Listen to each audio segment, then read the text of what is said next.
en este escenario. Bienvenido al Valle de la Boya.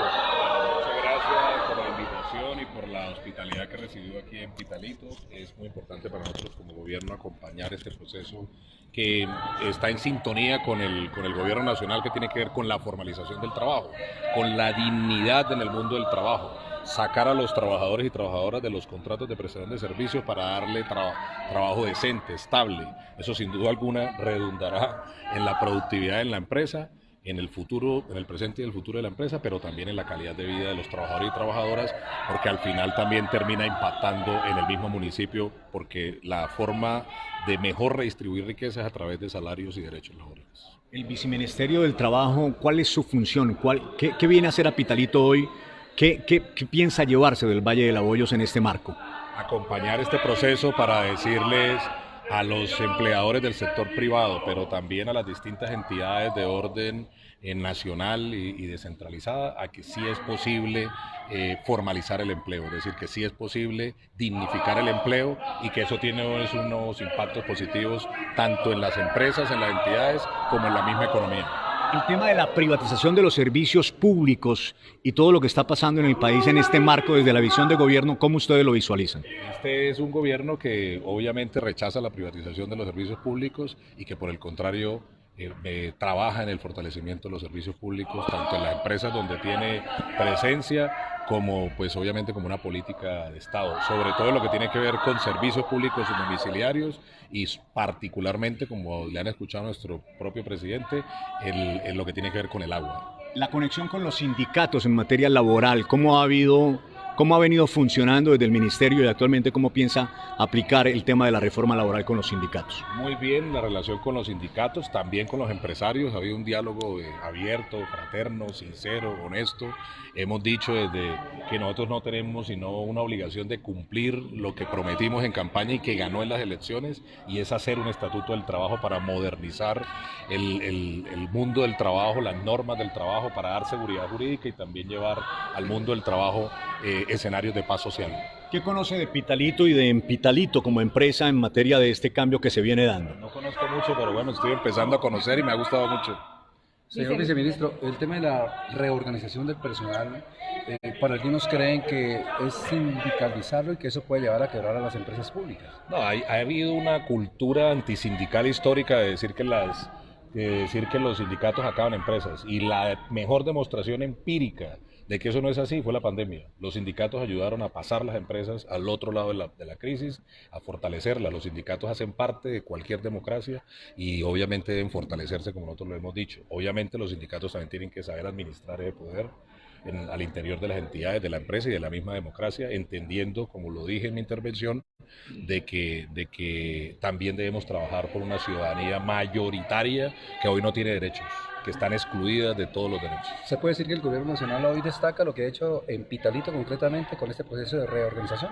Siempre que haya un proceso para pasar trabajadores de un trabajo inestable, tercerizado, precario, a condiciones laborales decentes, siempre los vamos a respaldar y obviamente apoyar. ¿Hay denuncias en materia laboral, denuncias en Pitalito que ustedes conozcan, que haya que analizar, que ustedes visualicen, que haya que tomar medidas? Seguramente habrán denuncias. Aquí tenemos una inspección del trabajo, no tengo el detalle, pero obviamente estamos comprometidos, como lo ha dicho nuestra señora ministra, a que los inspectores del trabajo no sean simplemente observadores de las violaciones de derechos en el trabajo, sino que vamos a intervenir y sancionar cuando haya lugar a ello. Viceministro, lo de las órdenes de prestación de servicio hasta el momento no se había dado tan contundente este hecho. ¿Cómo garantizan ustedes que ahora verdaderamente se va a hacer efectiva lo relacionado con órdenes de prestación de servicio y va a ser contundente este hecho? Lo primero es la iniciativa, lo ha respaldado nuestro propio presidente, la iniciativa del Departamento Administrativo de Función Pública, las intervenciones de nuestra señora ministra, de la necesidad de dignificar el trabajo en el sector público. Eso no solamente da estabilidad, dinamizará la economía, fortalecerá a las organizaciones sindicales, sino que sin duda alguna es un compromiso, porque como lo ha dicho también nuestro director del DAF, es simplemente cumplir la ley. Aquí tenemos sentencias de la Corte Constitucional, del Consejo de Estado, tenemos un sinnúmero de demandas por contrato realidad. Ahora nos queda simplemente cumplir la ley. Pero paralelo a eso hay unas sanciones frente al no cumplimiento. ¿Cómo va el gobierno en este punto?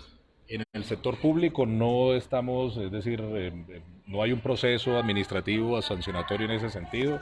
Sin duda alguna, en el sector privado sí hay fenómenos de tercerización como los contratos sindicales, como las cooperativas de trabajo asociado y fenómenos de tercerización que estamos investigando, que vamos a investigar y que vamos a sancionar. Sin embargo, nosotros aprovechamos para invitar a empleadores del sector privado que hagan con nosotros procesos de formalización, de dignificación del trabajo. ¿Qué implica la participación del Ministerio del Trabajo a propósito del 9 de febrero, Día del Periodista, en la precarización de los periodistas, aprovechando esta situación de su labor, de su trabajo, a propósito en este día que se viene? Siempre le he dicho a los periodistas que lo primero que tienen que hacer es organizarse y plantear una gran agenda por la dignidad del trabajo de los periodistas. Recientemente los trabajadores del New York Times en Estados Unidos salieron a una gran huelga, precisamente poniendo de presente que la dignidad de las condiciones laborales de los periodistas se traduce en la libertad, en una plena libertad de expresión. ¿El Ministerio está en disponibilidad de ese proceso de organización, apoyar el proceso? Estamos hasta la sede para que funden su organización sindical. Viceministro, está anunciando la gran movilización para el próximo 14 de febrero. Apoyar a las reformas, insisto, no es al presidente, no es a miembros del gobierno. Son las reformas que prometimos y las reformas que son dirigidas a la mayoría de la población colombiana. Viceministro, ¿qué se puede esperar de esas entidades públicas que actualmente no cuentan con las OPS, que están solamente con OPS y no cuentan con este aspecto dirigido ahora, que es garantizarle al empleado su estabilidad? Tienen que hacer los Actualmente hay estudios. muchas entidades públicas. Hemos dicho que hay que hacer los estudios, es decir, primero, antes de tomar una decisión administrativa, en contratar, en formalizar, hay que hacer estudios. Hay 4 meses que se dieron para poder formalizar el tema de las OPS No son en el país. perentorios, no son perentorios. Es decir, las mismas circulares y las orientaciones del DAF implica que pueden aplazarse eso mientras obviamente se hacen los estudios. ¿Qué decirle a esos empleados que están ahí con 4 meses de contrato y que están a la expectativa frente a lo mismo que decía el ingeniero Henry, de la expectativa de que tengan un año de servicio? Los casos concretos obviamente se están revisando en las entidades territoriales y en esa tarea las organizaciones sindicales han jugado un papel muy importante. ¿Qué decían los trabajadores en Pitalito, viceministro? Que sin duda alguna deben salir a apoyar esta reforma. Si no, esta reforma no se dinamiza, se discute y se moviliza en las calles, va a tener mucha oposición en el Congreso. Y es una reforma dirigida a devolverle derechos que desmontó el modelo neoliberal y a dignificar el mundo del trabajo. Muchas gracias. Bien, teníamos al viceministro del Trabajo, de Relaciones Laborales, quien se encuentra en el municipio de Pitalito. A todos ustedes, gracias por estar conectados con nosotros.